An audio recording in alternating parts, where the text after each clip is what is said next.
Hello guys, welcome back to my channel Rozana study.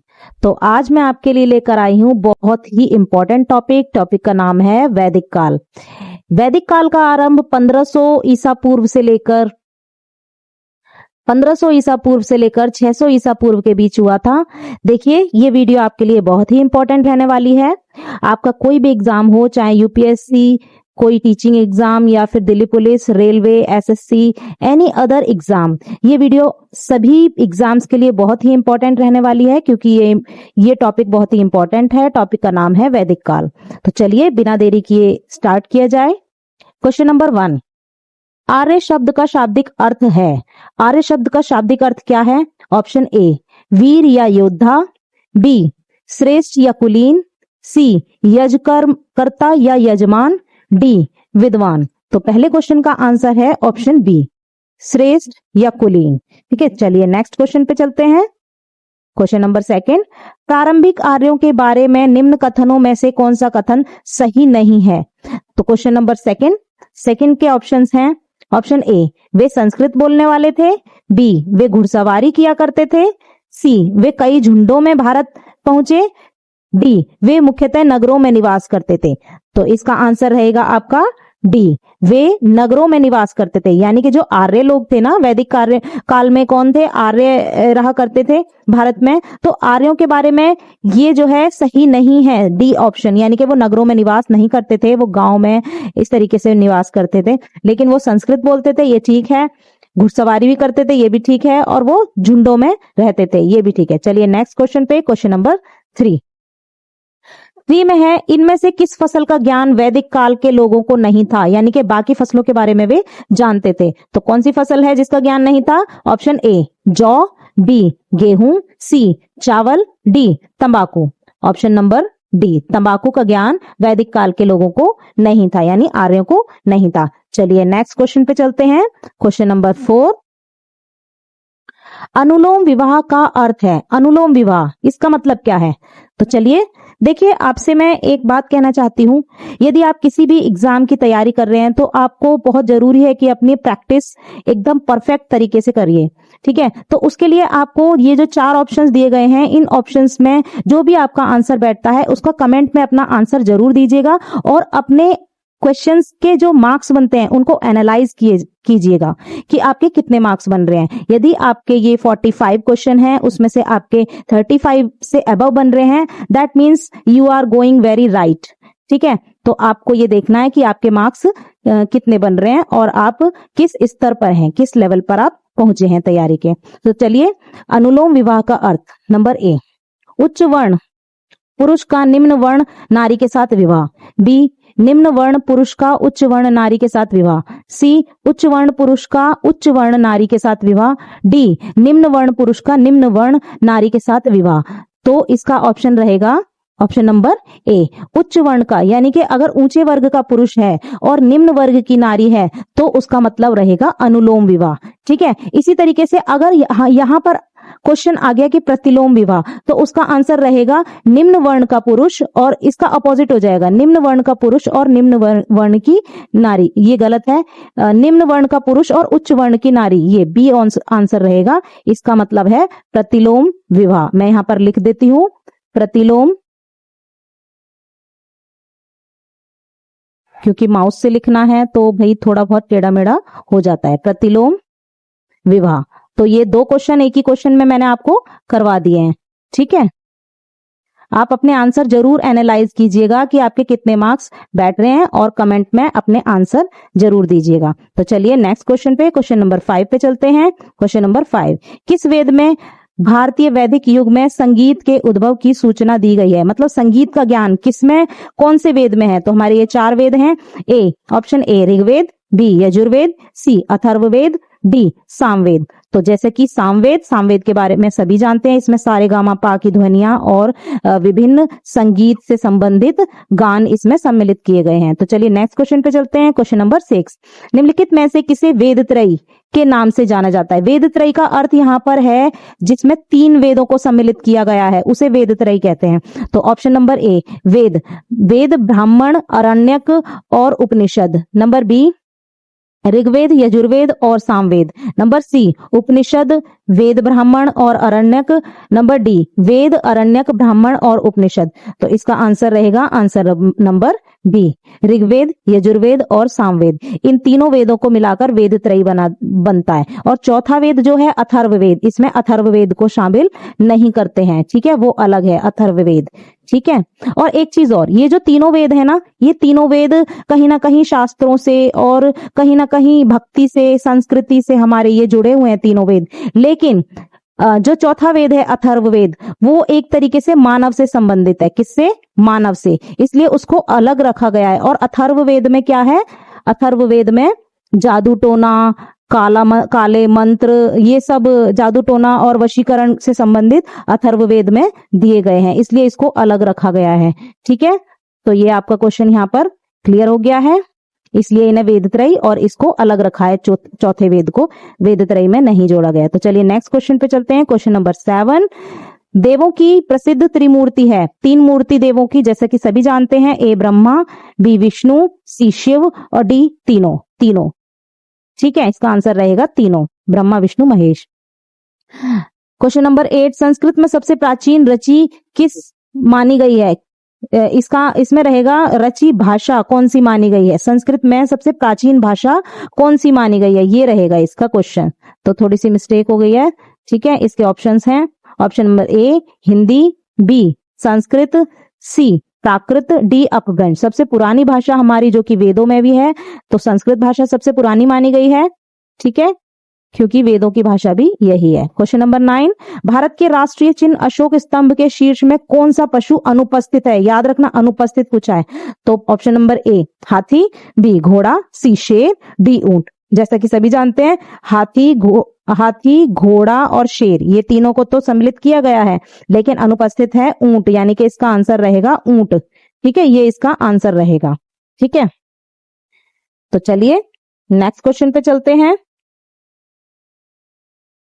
सर्वाधिक प्राचीन वेद किसे माना गया है? सबसे पुराना वेद, ए ऋग्वेद, बी यजुर्वेद, सी सामवेद, डी अथर्ववेद। सबसे प्राचीन वेद है ऋग्वेद, ठीक है, जो कि महर्षि वेदव्यास, द्वैपायन वेदव्यास ने लिखा था, ठीक है। Option number question number 11, Rigveda Samhita का अन्य नाम है? ए अष्टक, बी ऋक संहिता, सी अनुवाक, डी मंडल क्रम। बी ऋक संहिता ऋग्वेद का अन्य नाम है। चलिए नेक्स्ट क्वेश्चन, क्वेश्चन नंबर 12, वैदिक धर्म के प्रतिपादक हैं। वैदिक धर्म के प्रतिपादक कौन है? ए इंद्र, बी अश्विनी कुमार, सी महर्षि वेदव्यास या फिर डी विष्णु। तो इसका आंसर रहेगा क्वेश्चन नंबर 12 का महर्षि वेदव्यास, जो कि वैदिक धर्म जिन्होंने दिया, ठीक है, वेदों की भाषा यानी वेदों को किसने लिखा? महर्षि वेदव्यास ने, ठीक है। इनका पूरा नाम है महर्षि द्वैपायन वेदव्यास। तो चलिए नेक्स्ट क्वेश्चन पे चलते हैं। क्वेश्चन नंबर 13, निम्नलिखित में पूर्व मीमांसा दर्शक के प्रवर्तक हैं। पूर्व मीमांसा दर्शक के प्रवर्तक यानी पूर्व मीमांसा दर्शन को किसने दिया, इस फिलॉसफी को किसने दिया? ए जैमिनी, बी बादरायण, सी कपिल, डी गौतम। तो इसका आंसर रहेगा ए जैमिनी, ठीक है, पूर्व मीमांसा जैमिनी ने दी, यानी जैमिनी ने लिखी। तो क्वेश्चन नंबर 14, वैदिक आर्यों का मुख्य व्यवसाय क्या था? ए कृषि, बी व्यापार, सी युद्ध, डी शिकार।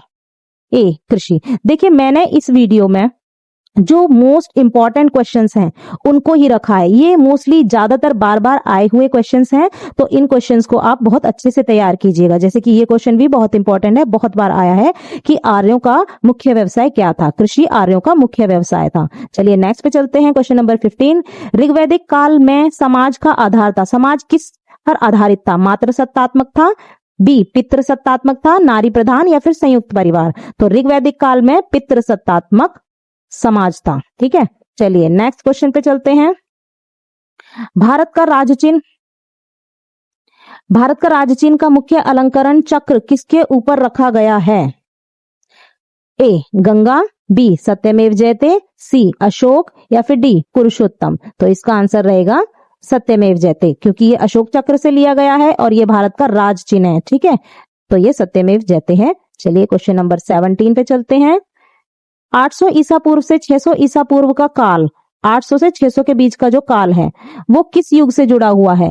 रामायण युग से, बी उत्तर वैदिक काल से, सी महाभारत युग से, या फिर डी उपनिषद काल से। तो 17 का आंसर रहेगा बी उत्तर वैदिक काल से। जैसे कि आपको मैंने बताया है कि 1500 से लेकर 600 ईसा पूर्व तक वैदिक काल चला था। 1500 से लेकर कब तक चला था ये? 600 तक।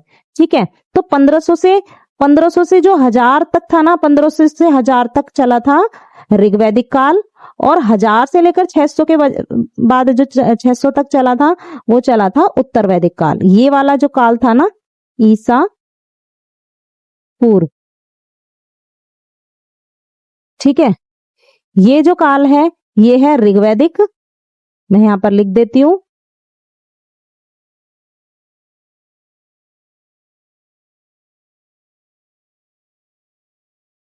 ये ऋग्वैदिक काल था। और जो 1000 से लेकर 600 के बीच था ये था उत्तर वैदिक काल। ठीक है, तो वैसे पूरा का पूरा 1500 से 600 के बीच चला था, लेकिन 1500 से 1000 के बीच ऋग्वैदिक काल था, और 1000 से 600 के बीच कौन सा था? उत्तर वैदिक काल था।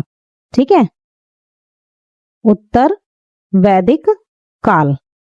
ठीक है, तो चलिए बिना देरी किए दूसरे क्वेश्चन पे चलते हैं। Next question, question number 18। किस काल में युद्ध की अवधारणा स्पष्ट रूप से दिखाई हुई है? ए ऋग्वेद काल में, बी उत्तर वैदिक काल में, सी उत्तर गुप्त काल में, या फिर डी हड़प्पा काल में। तो इसका आंसर रहेगा उत्तर वैदिक काल में, क्योंकि उत्तर वैदिक काल में युद्ध हुआ था ना, दशराज्य युद्ध। ठीक है, तो दशराज्य युद्ध बहुत ही फेमस युद्ध है। ठीक है, ये उत्तर वैदिक काल का माना जाता है, तो इसमें युद्ध की अवधारणा प्रतिपादित की गई है। ठीक है, चलिए नेक्स्ट क्वेश्चन पे चलते हैं। Question number 19। पुरुष सूक्त ऋग्वेद की सामाजिक संरचना के संबंध में क्या बताता है? ये पुरुष सूक्त किसके बारे में बताता है? ए वर्ण व्यवस्था का आरंभ हुआ था, बी वर्ण व्यवस्था नहीं थी, सी वेदों की रचना के दौरान कोई महत्वपूर्ण सामाजिक केंद्र था, या फिर डी इनमें से कोई नहीं। तो इसका आंसर रहेगा ए वर्ण व्यवस्था की शुरुआत हुई थी। ठीक है, पुरुष सूक्त ऋग्वेद में बताया गया है कि वर्ण व्यवस्था की शुरुआत हुई थी। चलिए, गायत्री मंत्र किस से संबंधित है? ऋग्वेद की एक महत्वपूर्ण ऋचा। ठीक है, यह है गायत्री मंत्र, सभी जानते हैं इसको, ये तो बहुत ही फेमस है, सभी पढ़ते हैं इसको। ठीक है, option number A Rigveda, B Yajurveda, C Atharvaveda, D Samaveda. तो इसका आंसर रहेगा ए गायत्री मंत्र ऋग्वेद से संबंधित है। चलिए नेक्स्ट क्वेश्चन पे चलते हैं।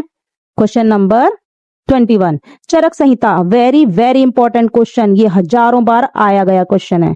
ठीक है, इस क्वेश्चन को सही से पक्का पक्का याद कर लेना। चरक संहिता नामक पुस्तक किस विषय से संबंधित है? अर्थशास्त्र से, राजनीति से, या फिर चिकित्सा, या फिर डी धर्म चिकित्सा से संबंधित है। ठीक है, चलिए नेक्स्ट क्वेश्चन पे चलते हैं। सारे क्वेश्चन गाइज मैंने बहुत ही इंपॉर्टेंट क्वेश्चन रखे हैं। ठीक है, तो चलिए क्वेश्चन नंबर 22। इस संबंधी विधि विज्ञानों का पता चलता है। किसका पता चलता है? विधि विज्ञानों का किस वेद से पता चलता है? ए ऋग्वेद से, बी सामवेद से, सी यजुर्वेद से, या फिर डी अथर्ववेद से।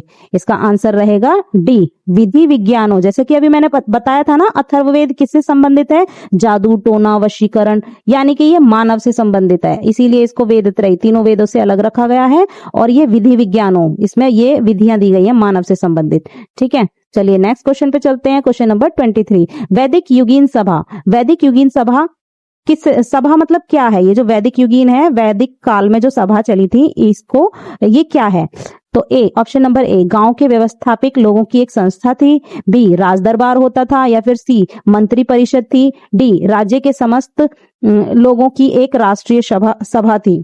तो इसका आंसर रहेगा ए के गांव के व्यवस्थापकीय लोगों की एक संस्था थी, गांव के लोगों की एक संस्था थी जिसे सभा नाम दिया गया था। तो उस समय पर गाइस दो सभाएं होती थी। एक सभा जैसे आज के टाइम पे लोकसभा राज्यसभा होती है ना, तो वैदिक काल में भी सभाएं होती थी। एक होती थी सभा और दूसरी का नाम था समिति।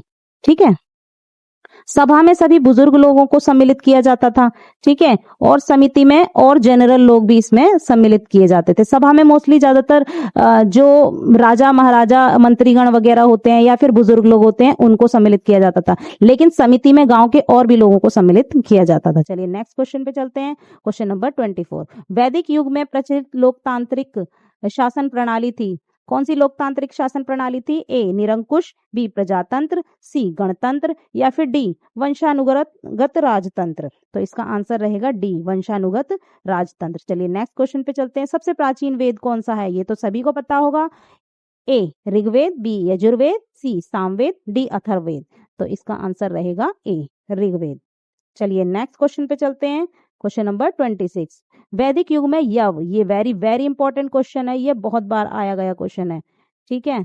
तो यव किसको कहा जाता था? यव गेहूं को, जौ या चावल या फिर इनमें से कोई नहीं। तो इसका आंसर रहेगा जौ। यव जौ को कहा जाता था, ठीक है। चलिए नेक्स्ट क्वेश्चन पे चलते हैं। Question number 27। किस वेद में जादुई माया और वशीकरण का वर्णन है? ये मैंने आपको कई बार अभी ऊपर बताया है, तो चलिए इसको आप बताइए, है ना। और ये आपका होमवर्क है, इसे आप खुद लगाना, ठीक है। जादू टोना वशीकरण, क्योंकि मैं ये बता चुकी हूँ। चलिए नेक्स्ट क्वेश्चन पे चलते हैं। आपको कमेंट में इसका आंसर देना है 27 का। 28 आर्य शब्द इंगित करता है। आर्य शब्द किसके बारे में बताता है? ए अग्नि समूह के बारे में, आग का कोई समूह था, या फिर यायावरी जन को। यायावर होते हैं जो भटकते रहते हैं इधर से उधर खाने की खोज में, जैसे पुराने समय पे लोग खाने की खोज में और शिकार की खोज में यहाँ से वहाँ भटकते रहते थे ना, एक जंगल से दूसरे जंगल, उसे यायावर कहते हैं। या फिर सी भाषा समूह को, या फिर डी क्षेत्र विशेष को। तो 28 का आंसर रहेगा सी भाषा समूह को। एक भाषा के समूह को इंगित करता है आर्य शब्द, ठीक है। आर्य शब्द एक भाषा के समूह को इंगित करता है। चलिए क्वेश्चन नंबर 29 पे चलते हैं। प्रारंभिक वैदिक साहित्य में सर्वाधिक वर्णित नदी है। सबसे ज्यादा वर्णन कौन सी नदी का है? ये इंपॉर्टेंट क्वेश्चन है गाइस, और इसमें 2 क्वेश्चन बनते हैं, वो मैं आपको बताती हूँ। पहले इसका आंसर आप बताइए। वैदिक साहित्य में सर्वाधिक वर्णित नदी कौन सी है? सिंधु नदी है, यमुना नदी, सरस्वती या फिर गंगा। देखिए एक क्वेश्चन तो यही है कि सबसे ज्यादा वर्णन किस नदी का है, तो सिंधु नदी का सबसे ज्यादा वर्णन है। और एक क्वेश्चन बनता है कि सबसे पवित्र नदी कौन सी है, ठीक है। पवित्र नदी मैं आपको बता देती हूँ, सबसे पवित्र नदी है सरस्वती। सरस्वती सबसे पवित्र नदी मानी जाती है, ठीक है, वैदिक काल की। और सबसे ज्यादा वर्णन किसका है? सिंधु नदी का। चलिए नेक्स्ट क्वेश्चन पे चलते हैं। उपनिषद काल के राजा अश्वपति शासक थे। अश्वपति किसके शासक थे? काशी के, बी कैके के, सी पांचाल के या फिर डी विदेह के। कैके के, ठीक है। उपनिषद काल के जो राजा थे अश्वपति, वो कैके के शासक थे। चलिए नेक्स्ट क्वेश्चन पे चलते हैं। Question number 31।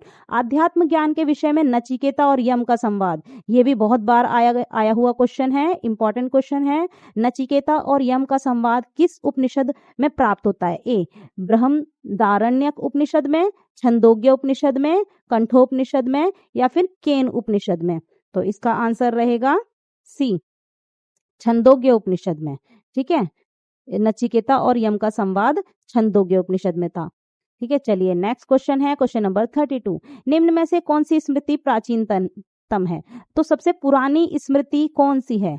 ए मनुस्मृति, बी याज्ञवल्क्य स्मृति, सी भारत स्मृति और डी पाराशर स्मृति। तो मनुस्मृति, जैसे आज के समय पे संविधान है ना, उस समय पर संविधान ना होकर एक मनुस्मृति हुआ करती थी।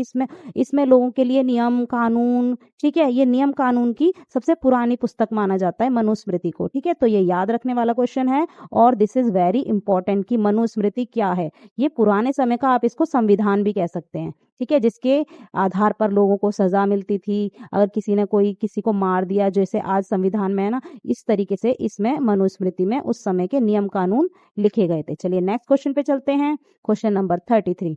आदि काव्य की संज्ञा किसे दी जाती है? आदि काव्य की संज्ञा ए रामायण को, बी महाभारत, सी गीता या फिर डी भागवत पुराण। रामायण को आदि काव्य की संज्ञा दी जाती है। चलिए नेक्स्ट क्वेश्चन पे चलते हैं। Question number 34। भारत के किस स्थल की खुदाई से लौह धातु के प्रचलन के प्रारंभिक प्रमाण मिले हैं? तो लोहे की धातु, this is very very important question, ठीक है। 50 बार ये क्वेश्चन आया हुआ है, इसे एकदम रट लेना कि लोहे की धातु के प्रमाण कहाँ से मिले हैं? हस्तिनापुर से, अतरंजी खेड़ा से, कौशाम्बी से या फिर ये हस्तिनापुर रिपीट हो गया, ठीक है। तो अतरंजी खेड़ा से लोहे के प्रमाण मिले हैं, ठीक है। चलिए नेक्स्ट क्वेश्चन पे चलते हैं। और ये 1000 BC में अतरंजी खेड़ा में लोहे के प्रमाण सबसे पहले पाए गए थे, मतलब उससे पहले लोहे के कोई प्रमाण नहीं थे, ठीक है। चांदी थी, सोना था, अन्य धातुएं पाई जाती थी, पर 1000 BC में लोहे के प्रमाण मिले थे अतरंजी खेड़ा में। चलिए नेक्स्ट क्वेश्चन पे चलते हैं। क्वेश्चन नंबर 35, निम्नलिखित में से किसका संकलन ऋचाओं पर आधारित है? ठीक है, यजुर्वेद, सामवेद, अथर्ववेद या फिर इनमें से कोई नहीं। तो 35 का आंसर रहेगा बी, सामवेद। ठीक है, सामवेद जो है ऋचाओं पर आधारित है, बताया था ना अभी, सारेगामा पा से संबंधित है, यानी कि संगीत से, गायन से। अगर क्वेश्चन आ जाए कि संगीत से संबंधित कौन सा वेद है, तो भी आपको ये ही लगाना है, सामवेद, ये संगीत से संबंधित है। चलिए नेक्स्ट क्वेश्चन, निम्नलिखित में से कौन षड्दर्शन में शामिल नहीं है? षड्दर्शन, ठीक है, षड्दर्शन में 6 फिलॉसफी हैं, ठीक है, जैसे कि इसमें से एक है जो कि उसमें शामिल नहीं है, तो कौन सी है? भागवत, मीमांसा, वेदांत, उपनिषद। तो इसमें से भागवत जो है वो षड्दर्शन में शामिल नहीं है, ये वाला। ठीक है, बाकी तीनों षड्दर्शन में शामिल है, मीमांसा, वेदांत और उपनिषद। चलिए नेक्स्ट क्वेश्चन पे चलते हैं। क्वेश्चन नंबर 37, प्राचीनतम पुराण है, सबसे पुराना पुराण कौन सा है? हमारे आपको पता है कितने पुराण हैं टोटल? 18 पुराण हैं। ठीक है, जिसमें से सबसे पुराना कौन सा है? ए, मत्स्य पुराण, बी, भागवत पुराण, सी, विष्णु पुराण या फिर डी, वायु पुराण। तो इसका आंसर रहेगा मत्स्य पुराण। ठीक है, मत्स्य पुराण सबसे पुराना पुराण है। ठीक है, चलिए नेक्स्ट क्वेश्चन पे। क्वेश्चन नंबर 38, ऋग्वेद में कुल कितने मंडल हैं? ऋग्वेद में ए 7, बी 8, सी 9 या फिर डी 10। 10 मंडल हैं। ठीक है, ऋग्वेद में 10 मंडल हैं। ठीक है, तो ये है ऋग्वेद के मंडल। चलिए नेक्स्ट क्वेश्चन पे चलते हैं। क्वेश्चन नंबर 39, ऋग्वैदिक काल का प्रमुख और प्रधान शत्रु था, कौन था ऋग्वैदिक काल का सबसे प्रधान शत्रु? गांधार, शैवगण, निषाद वर्ग या फिर इनमें से कोई नहीं। तो निषाद वर्ग जो थे वो ऋग्वैदिक काल के सबसे प्रधान शत्रु थे। चलिए नेक्स्ट क्वेश्चन पे चलते हैं। क्वेश्चन नंबर 40 में है, वेदों में संहिताओं का प्रमुख रूप क्या है? मंत्र, बी गद्य, सी ए या बी दोनों या फिर डी इनमें से कोई नहीं। तो गद्य और पद्य में वेद लिखे गए हैं। ठीक है, वेदों की जो संहिताएं हैं वो गद्य और पद्य मंत्रों में लिखी गई है। ठीक है, गद्य है, मंत्र है और पद्य भी है। 41, क्वेश्चन नंबर 41, प्राचीनतम व्याकरण अष्टाध्यायी के रचनाकार हैं। अष्टाध्यायी किसने लिखी? ये भी वेरी वेरी इंपॉर्टेंट क्वेश्चन है। ठीक है, अष्टाध्यायी की रचना किसने की? ए गौतम, बी कपिल, सी पतंजलि या फिर डी पाणिनि। इसका आंसर रहेगा पाणिनि। ठीक है, अष्टाध्यायी की रचना पाणिनि ने की थी। तो चलिए नेक्स्ट क्वेश्चन पे चलते हैं। पुराणों की कितनी संख्या है? पुराणों की संख्या 18 है। ठीक है, ये आपको याद रखना है और मैंने ऊपर भी बता चुका है। चलो नेक्स्ट क्वेश्चन पे चलते हैं। क्वेश्चन नंबर 43, वैदिक धर्म का मुख्य लक्षण इनमें से किसकी उपासना करना था? मतलब वैदिक धर्म में लोग किसकी पूजा सबसे ज्यादा करते थे? ए प्रकृति की, बी पशुपति की, सी देवी माता की या फिर डी त्रिमूर्ति की। तो इसका आंसर रहेगा ए, प्रकृति की पूजा उस समय पर सबसे ज्यादा हुआ करती थी। ठीक है, ऐसे मूर्ति पूजा वगैरह उस समय पर नहीं प्रचलित थी। चलिए नेक्स्ट क्वेश्चन पे चलते हैं। क्वेश्चन नंबर 44, किस देवता के लिए ऋग्वेद में पुरंदर शब्द का प्रयोग हुआ है? पुरंदर, ये भी बहुत बहुत इंपॉर्टेंट क्वेश्चन है, वेरी वेरी इंपॉर्टेंट क्वेश्चन। ये बहुत सारे एग्जाम्स में आया हुआ क्वेश्चन है ये, और बहुत बार। ए इंद्र, बी अग्नि, पुरंदर किसको कहा जाता था? सी वरुण या फिर डी सोम। तो इसको तो आप अच्छे से रट लेना, इंद्र देवता को पुरंदर के नाम से जाना जाता था। चलिए नेक्स्ट क्वेश्चन पे चलते हैं। क्वेश्चन नंबर 45, गायत्री मंत्र का प्रतिपादन किस संहिता में है? मतलब गायत्री मंत्र कहाँ से लिया गया है, कहाँ से उठाया गया है ये? ए सामवेद में है, बी ऋग्वेद में, सी यजुर्वेद में या फिर डी अथर्ववेद में। तो इसका आंसर रहेगा ऋग्वेद में। ठीक है, गायत्री मंत्र कहाँ से लिया गया है? ऋग्वेद से लिया गया है और ऋग्वेद के तीसरे मंडल में है। किसमें है? तीसरे, थर्ड, ठीक है, मंडल में। किसमें? तीसरे मंडल में। ठीक है, चलिए नेक्स्ट क्वेश्चन पे चलते हैं। Question number 46 and this is last question for yours. Question number 46, Gayatri मंत्र का प्रथम उल्लेख है। इसका पहला उल्लेख क्या है गायत्री मंत्र का? ए यजुर्वेद में है, ऋग्वेद के तीसरे मंडल में है, सी सामवेद में है या फिर डी अथर्ववेद में। तो ये मैंने आपको बता चुका है ये क्वेश्चन, तो आप इसको होमवर्क में कमेंट में मुझे आंसर दीजिएगा। तो चलिए, अगर आपको ये वीडियो थोड़ी सी भी हेल्पफुल लगी हो, अगर आपका इससे थोड़ा सा भी फायदा हुआ हो, कुछ सीखने को मिला हो, ठीक है, तो प्लीज़ इसको लाइक करना, शेयर करना, सब्सक्राइब करना, ताकि हम आपके लिए और भी वीडियोस बनाकर ऐसी लेकर आएँ जो कि आपके लिए यूज़फुल रहे। और आई होप आप जल्दी से अपना एग्ज़ाम क्लियर करें। Thank you. मिलते हैं नेक्स्ट वीडियो में। Bye bye.